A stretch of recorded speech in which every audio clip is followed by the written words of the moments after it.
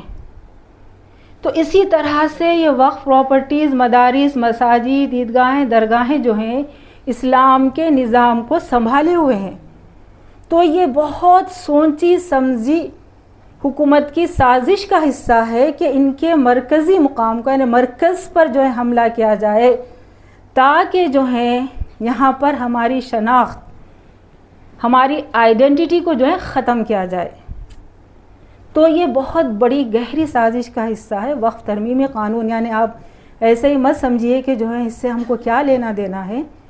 یہ تھوڑا سا اگر قانون اگر کوئی آ جائے تو وہ ایک حصے پر حملہ کرتا, لیکن یہاں پر ہول سیل میں ہمارے رائٹس کو ہم سے چھینا جا رہا ہے. بلک میں پورے کے پورے رائٹس ہم سے چھینے جا رہے ہیں اور ہماری خود مختاری ختم کی جا رہی ہے. اور مسلمانوں کو جو دستور ہمارا جو حق دیتا ہے وہ یہاں پر تمام حقوق کو جو ہے ختم کرتا ہے. اب اس میں دیکھیے کہ آپ کے پاس 44 جو امینڈمنٹس ہیں بہت تفصیل سے, یعنی پہلے کا قانون صرف 50 صفحات پر مشتمل تھا. اب جو قانون لایا گیا جو 44 امینڈمنٹس ہے, جس میں سب امینڈمنٹس اگر آپ ملائیں گے تو وہ 300-400 کے قریب ہو جائیں گے. تو اتنا وقت نہیں ہے کہ ہم آپ کے سامنے اس کا تفصیل سے جائزہ لیں, لیکن چند پوائنٹس جو ہے میں آپ کے سامنے مزید آپ کو بتانے کی کوشش کروں گی. جیسا کہ دیکھیے کہ حال ہی میں جو ہے سپریم کورٹ کا جو فیصلہ آیا, انٹریم آرڈر جو آیا, یہ آرڈر میں پہلے جو ترمیمات لائی گئی ہیں اس پہ زیادہ ڈسکشن نہیں ہوا. صرف ایک بات جو کلیکٹر سے متعلق تھی اس پر جو ہے بات کی گئی ہے. وہ کیا بات؟ پہلا جو ہے بل جو تھا وہ بل وقف کا یہ کہتا تھا کہ کلیکٹر کو جو ہے ہول اینڈ سول پورے وقف کے تعلق سے اختیارات پاورز دے دیے گئے تھے. یعنی اگر فرض کیجئے کہ یہ مسجد ہے اور یہ مسجد کا معاملہ یعنی پہلے کی جو بات تھی اگر یہ کلیکٹر کے پاس چلا جاتا اور ایک کلیکٹر بول دیا کہ یہ چیز جو ہے ڈسپیوٹڈ ہے تو اسی وقت سے وہ مسجد ہونے کی حیثیت کو کھو دیتا تھا. اب یہاں دیکھیے کہ یہ جو انٹریم آرڈر جو آیا, انٹریم آرڈر جو ہے یہاں پر کیا کیا, اور اس کے بعد جو ہے یہ آپ اپنی عرضی کو, آپ اپنی درخواست کو کوئی عدالت میں بھی نہیں لے جا سکتے تھے. یعنی آپ جا کے ہائی کورٹ میں یہ بات نہیں بول سکتے تھے کہ یہ مسجد ہے ہماری, یہ مسجد پہ جو ہے ناجائز قبضہ ہوا. پورے اختیارات آپ کے سلب کر لیے گئے تھے. اب اس میں تھوڑی سی ہمارے لیے 2 پوائنٹس میں جو راحت دی گئی ہے وہ یہ ہے کہ کلیکٹر سے وہ اختیارات یعنی جو فائنل اس کو جو فیصلہ دے دیا گیا تھا کہ جو چاہے وہ فیصلہ کرے، وہ اختیار اس سے چھین کر جو ہے اب آپ کے لیے یہ گنجائش فراہم کی گئی ہے کہ آپ ہائی کورٹ اور سپریم کورٹ کو جو ہے جا سکتے ہیں. اور دوسری راحت جو اس قانون میں جو دی گئی ہے وہ یہ ہے کہ وقف بائی یوزر. وقف بائی یوزر کے دیکھیں معنی کیا ہوتے ہیں کہ کوئی چیز جو سالہ سال سے صدیوں سے جو ہے آپ کے استعمال میں آ رہی، جیسا ایک مسجد ہے. یہ علاقے کی مسجد سے تو میں واقف نہیں ہوں جو 100 سال پرانی ہوگی. آپ دہلی کی مسجد کی مثال لے لیجئے یا کہیں کی جامع مسجد کی مثال لے لیجئے جو 400-500 سال سے ہے. تو قانون جو ہے تمام مذہبی مقامات کے لیے اس بات کی گنجائش رکھا تھا کہ یہ تمام جو ہیں وہی مذہبی مقامات مانے جائیں گے. جیسا کہ آپ جو ہیں کاشی، متھرا، وارانسی، تروپتی کے مندروں کو آپ دیکھ لیجئے. کسی کے پاس پیپرز نہیں ہے، ڈاکیومنٹس نہیں ہے، کسی مندر کے پاس ڈاکیومنٹس نہیں ہے، کسی جو ہے گرجا گھر کے پاس، چرچز کے پاس کاغذات نہیں ہے، کوئی گردوارے کے پاس کاغذات نہیں ہے.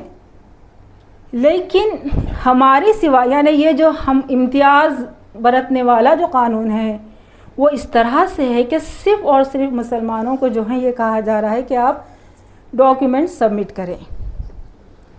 اس قانون میں دیکھیے کہ جو فیصلہ آیا، فیصلے میں یہ کہا گیا ہے کہ 2025 تک جو وقف برائے استعمال تھے ان کو اس بات کی گنجائش رکھی گئی تھی کہ آپ رجسٹریشن کرا دیجئے.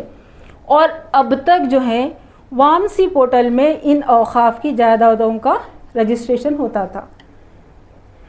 اب گورنمنٹ کیا کری کہ ایک امید نام کا ایک پورٹل جو ہے لانچ کی. لیکن امید نام کا جو پورٹل ہے اس میں اگر آپ جو ہیں یہ مسجد جو ہماری 400 سال پرانی مسجد ہے اس کو اگر آپ بحیثیت وقف کے وہاں پر رجسٹریشن کرانا چاہیں گے نہیں کرا سکتے. یعنی ایک طرف یعنی اگر آپ فیصلے کو دیکھیں، ڈیسیشن سپریم کورٹ کا جو آیا اس میں اگر آپ دیکھیں گے تو آپ سے یہ کہا جا رہا ہے کہ وقف برائے یوزر کے لیے جو اب تک 2025 تک کے لیے ہم گنجائش فراہم کرتے ہیں آپ رجسٹری کرا لیجئے. لیکن اگر آپ جو ہے گورنمنٹ کا لانچ کیا ہوا امید پورٹل پر اگر آپ جائیں گے اتنے زیادہ وہاں پر آپ سے جو ہیں ڈاکیومنٹس پوچھے جا رہے ہیں جو اس حق کو بالکل ختم کر دیتے ہیں.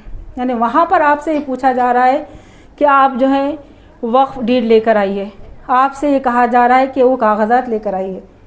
کسی مذہب کے پاس 400 300 200 سال والے یعنی ڈاکیومنٹس ہے ہی نہیں، لیکن صرف ہم سے یہ پوچھا جا رہا ہے. اور پھر دیکھیے کہ اس قانون جو فیصلہ آیا یہ فیصلے میں جو ہے جو وقف ترمیمی قانون ہے جس میں آثار قدیمہ کے تحت جتنے مساجد یعنی جتنے وقف پراپرٹیز جو آتے تھے اب تک یعنی اس قانون سے پہلے جو ہیں آثار قدیمہ یعنی آرکیالوجیکل ڈپارٹمنٹ کے تحت آتے ہوئے بھی وہ وقف پراپرٹیز باقی رہتے تھے. یعنی ہمارے پاس دیکھیے کہ ہزاروں نے لاکھوں مسجدیں ایسی ہیں جو 100 سال سے پہلے تعمیر ہوئی ہیں.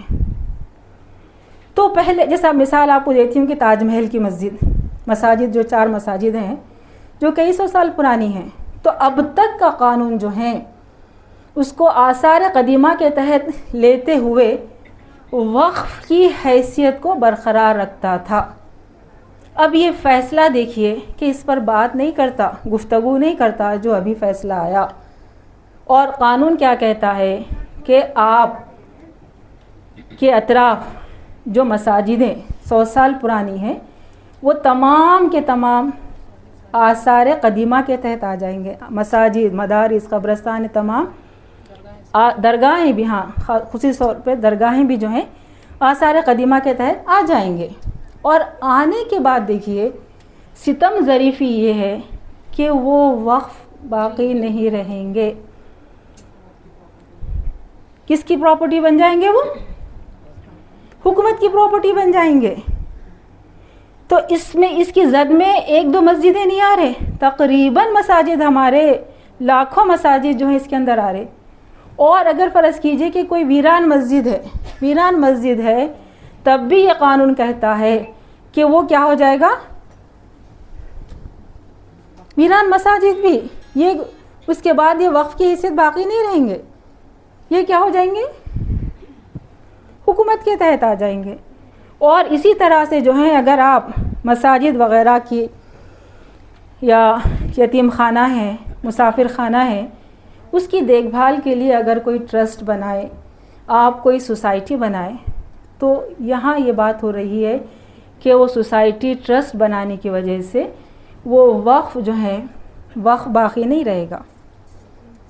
اور جیسا کہ میں ابھی آپ کو بتائی تھی کہ امید پورٹل میں آپ کو دوبارہ رجسٹری کرانا ہے، تو یہاں دیکھیے کہ 2010 میں ہمارے پاس وامسی نام کا ایک پورٹل لانچ کیا گیا تھا، جس میں 2025 تک صرف 30% کے قریب جو ہیں ہمارے وقف پراپرٹیز جو ہیں رجسٹری کرائے. اب حکومت کہہ رہی ہے کہ جو پہلے آپ یعنی اب جو فیصلہ آیا اس میں بھی یہ کہا جا رہا ہے کہ 100 سال سے آپ لوگ نہیں کرائے اور اتنے یعنی 2010 سے لے کے اب تک جو ہے صرف 30% جو ہیں آپ کے وقف پراپرٹیز رجسٹر ہوئے ہیں. پھر حکومت یہ کہہ رہی ہے کہ آپ کو ان تمام مساجد کو، درگاہوں کو دوبارہ ری رجسٹر کرانا پڑے گا. کہاں پر؟ امید پورٹل پہ. اور امید پورٹل میں جیسا میں آپ کو بتائی کہ اتنے زیادہ وہاں پر آپ کو جو ہے ڈاکیومنٹ سبمٹ کرنا پڑے گا جو آپ کے لیے ممکن ہی نہیں ہے. تو کیا ہو جائے گا؟ اس کے بعد ختم ہو جائے گا. اور اس کے بعد بھی دیکھیے کہ یہ قانون جو بنایا گیا ہے اس میں 6 مہینے تک جو ہے اور 3 مہینے تک ہماری تمام وقف پراپرٹیز کو رجسٹر کرانے کا حکم آیا ہے.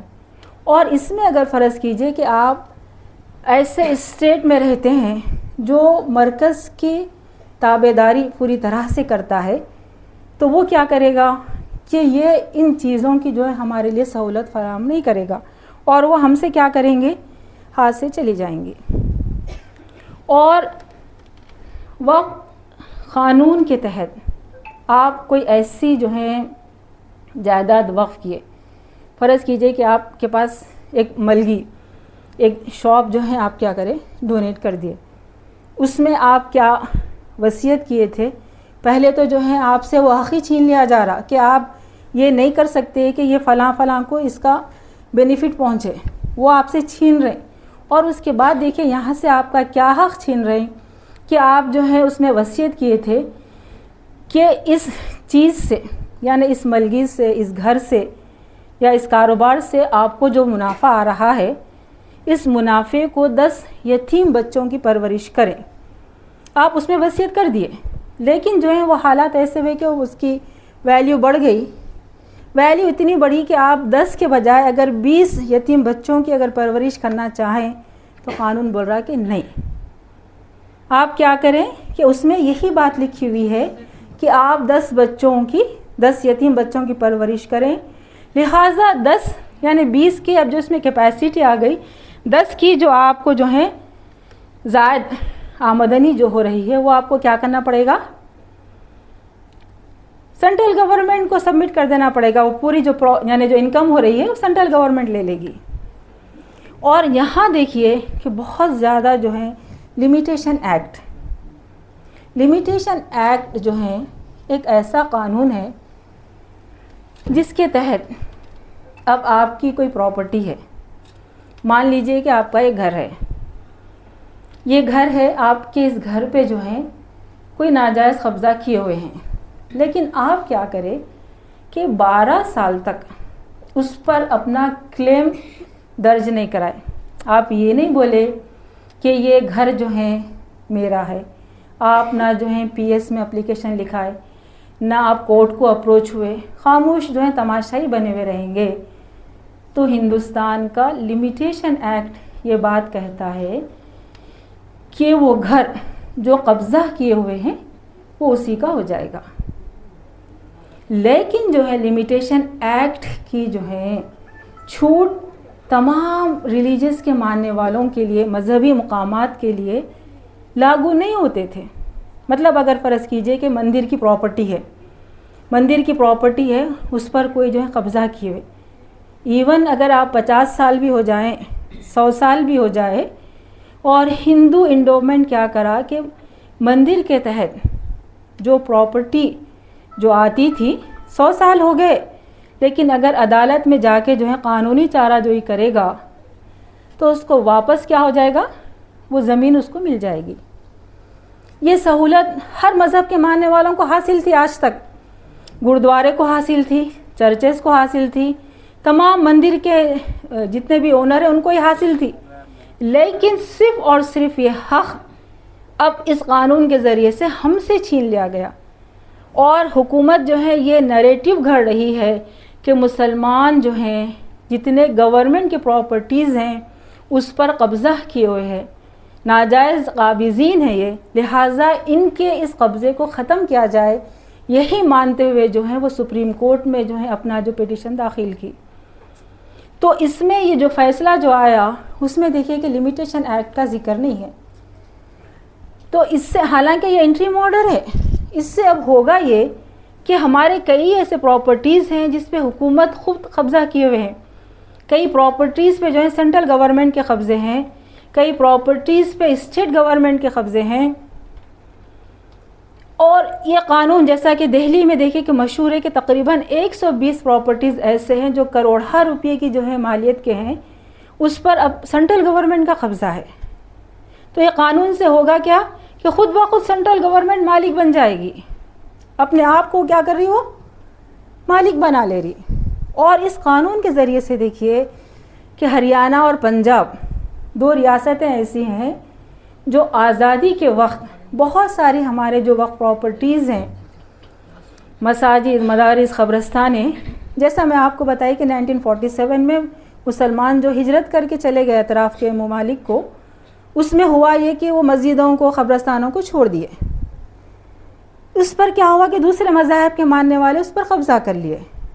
تو اب یہ قانون کیا کرے گا، ان کو مالک بنا دے گا، یعنی جتنی ریاستیں ہماری ہیں، تمام ریاستیں جو ہیں وہ ہریانہ اور پنجاب وغیرہ کی تمام پراپرٹیز پہ کس کا قبضہ ہو جائے گا کہ وہ ناجائز جو قبضہ کیے ہوئے ہیں۔ اور اس میں دیکھیے کہ دوسرا جو پوائنٹ ہے وہ یہ ہے کہ ٹرائبس کے سلسلے میں، قبائلیوں کے سلسلے میں یہ ہے کہ ہندوستان میں جتنی ریاستیں ہیں اس میں سے 14 یعنی 14 اسٹیٹس کو جو ہیں ٹرائبس کے طور پر نشاندہی کی گئی ہے کہ یہ جو ہیں ٹرائبلز کے ہیں۔ وہاں پر جو ہے ہندو انڈومنٹ ایکٹ کے تحت مندریں ہیں، درگاہ مندریں ہیں، وہاں پر جو ہیں گردوارے وغیرہ ہیں، لیکن 14 ریاستوں میں 14 اسٹیٹس میں مسلمانوں سے یہ حق کہ آپ وہاں پر وقف کر سکیں، یہ حق آپ سے چھین لیا گیا۔ 14 ریاستوں میں 14 اسٹیٹس میں جو ہیں آپ وقف نہیں کر سکتے، یعنی وقف کا جو تصور ہے کہ ون سے وقف آلویز اے وقف، یہ ہمارا شرعی بھی تصور ہے اور سپریم کورٹ کا بھی یہ فیصلہ ہے کہ ون سے وقف آلویز اے وقف، یہ ہم سے جو ہے، حالانکہ جب فیصلے آتے ہیں سپریم کورٹ کی طرف سے تو سپریم کورٹ کا فیصلہ بعد کے آنے والوں کے لیے ایک نظیر بن جاتا، لیکن اس نظیر کے خلاف جاتے ہوئے یہ بات آئی ہے کہ اب جو ہے ان ریاستوں میں آپ وقف نہیں کر سکتے۔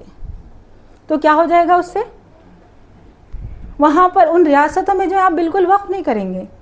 اور اس کے بعد دیکھیے کہ اور ایک بات کہ مسلمانوں کی ہمدردی کے لیے جو بات کہی گئی ہے، وقف ترمیمی قانون میں یہ کہا گیا ہے کہ ایک آدمی جب وقف کرتا ہے اور وقف کرنے سے اس کے وارثین میں اگر عورتیں ہوں وہ وقف نہیں کر سکتا۔ مثال کے طور پر ایک آدمی ہے، فرض کیجئے، عورت کے لیے بھی کیا ہے، مرد رشتہ دار ہیں، مرد کے لیے بھی کیا ہے کہ عورتیں رشتہ دار ہیں۔ اب ایک آدمی اگر فرض کیجئے کہ وقف کرنا چاہے گا تو یہ قانون کہتا ہے کہ اگر اس کی بیٹی ہے، ماں ہے، بیوی ہے جو وارث ہو سکتے، وہ وقف نہیں کرے گا، وہ جو چاہے کرے گا، یعنی وہ اگر جوا کھیلنا چاہے اپنی پراپرٹی کو جوا کھیل سکتا، پوری پراپرٹی کو جو ہے شراب میں اڑا دے سکتا، جو چاہے وہاں کر سکتا، لیکن وہ بھلائی کے کام میں، خیر کے کام میں اس کو نہیں لگا سکتا۔ جیسا کہ ہندو لاء کے تحت، ہندو لاء کا اگر آپ جائزہ لیں تو ایک آدمی اپنی پراپرٹی کا ہول اینڈ سول مالک ہے. سمجھ رہے ہیں آپ؟ یعنی ہندو لاء کے تحت جو ہے اگر ایک آدمی اپنی پراپرٹی کو اپنے جائز وارثین سے روکنا چاہے، یعنی اگر وہ کہے گا کہ میں ایک بچی کو اس میں حصہ نہیں دوں گا، لڑکیوں کو دوں گا ہی نہیں، جو اکثر یہاں پر پریکٹس ہوتا ہے ہندوستان میں، تو بالکل آزاد ہے. بچیوں کو جو ہے محروم کر کے وہ پراپرٹی اپنے بچے کو دے سکتا انہیں، جبکہ ہمارے پاس شرعی طور پر یہ خود منع ہے. اللہ تعالیٰ خود منع کیے کہ آپ جو ایسا نہیں کر سکتے. لیکن اب یہ قانون کہتا ہے کہ آپ جو ہے کیا کریں گے؟ وقف نہیں کریں گے. یعنی اگر آپ کے وارثین میں سے کوئی خواتین ہوں تو مطلب کیا ہوا کہ ہمارا جو پراپرٹی کا جو رائٹ ہے وہ بھی ہم سے چھین لیا گیا ہے. تو یہ اور کافی لمبی اس کی تفصیل ہے، چونکہ ہاں، اور 5 ایئرس کا بھی جو ہے دیکھیے کہ اب جو انٹریم آرڈر آیا، انٹریم آرڈر میں جو ہے یہ بات کہی گئی ہے، قانون بھی یہ کہتا ہے کہ آپ 5 سال کے مسلمان ہونا. ہمارا کیا عقیدہ ہے کہ جیسے ہی آپ کلمہ پڑھے، کلمہ پڑھتے کہ آپ پورے مسلمان ہو گئے. اللہ تعالیٰ حصے کے طور پر نہیں کرا کہ آپ کلمہ پڑھے، پہلے سال میں 10% مسلم ہوئے، دوسرے سال میں 30% ہوئے، تیسرے سال میں 50% ہوئے، 5 سال کے بعد 100% ہوئے. کہیں لکھا ہوا ہے، کوئی حدیث میں ہے، کہیں قرآن میں لکھا ہوا ہے کہ 5 سال کے بعد آپ 100% مسلمان ہوئے؟ نہیں ہوا. کلمہ پڑھنے کے ساتھ ہی کیا ہوا کہ آپ مسلمان ہو گئے. تو یہ پہلے یہ شرط تھی کہ 5 سال تک پریکٹسنگ مسلم ہونا.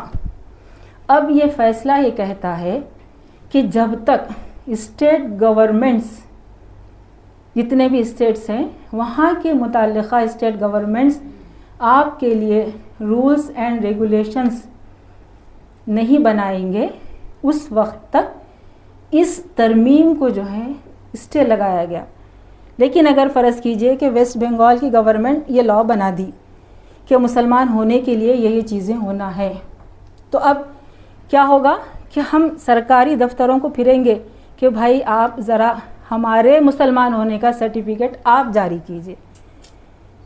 یعنی افسوس کا مقام آپ دیکھیے کہ ہم جائیں گے، در در پھریں گے، ہم کو جو ہیومیلیشن برداشت کرنا پڑے گا کہ ہم مسلمان ہیں، آپ ہم کو سرٹیفکیٹ دے دیجئے، ہم مسلمان ہیں، ہم مسجد کے لیے جو ہیں مسجد ڈونیٹ کرنا چاہ رہے ہیں، ہم مدرسہ بنانا چاہ رہے ہیں، آپ برائے مہربانی ہمارے مسلمان ہونے کا سرٹیفکیٹ جاری کیجئے. اور یہاں یہ بھی نہیں معلوم کہ برقع پہننے والے مسلمان ہیں، بغیر برقعے کے مسلمان ہیں، 5 وقت نماز پڑھنے والے مسلمان ہیں، یا عید کو عید جانے والے مسلمان ہیں، یا داڑھی والے، اتنی لمبی داڑھی یا اتنی لمبی داڑھی والے. ایک مسلک میں داڑھی کا سائز ایک ہے، دوسرے مسلک میں داڑھی کا سائز ایک ہے، ہر مسلک میں جو اختلاف ہے. تو اب یہ کون سے مسلک کو فالو کرے گا، کیا کرائیٹیریا ہوگا، یہ ہم کو نہیں معلوم. لیکن فیصلہ یہ آیا ہے کہ جب تک اسٹیٹ گورنمنٹس اس کے لیے آپ کو کوئی رولز اینڈ ریگولیشنز بنا کے نہیں دیں گے، اس وقت تک وہ اسٹے آرڈر رہے گا. لیکن اس کے بعد آپ کو اپنے آپ کو ثابت کرنا پڑے گا. آپ در در پھریں گے، جس طرح سے اب CAA NRC کے لیے جو کئی اسٹیٹس میں پریشانی ہو رہی ہے، بہار کی مثال ہے اور کئی اسٹیٹس ہے، ویسا ہی بولیں گے کہ بھائی ذرا آپ میرے مسلمان ہونے کا سرٹیفکیٹ آپ دے دیجئے. آپ رحم و کرم پہ جو ہیں یہ معاملہ رہے گا.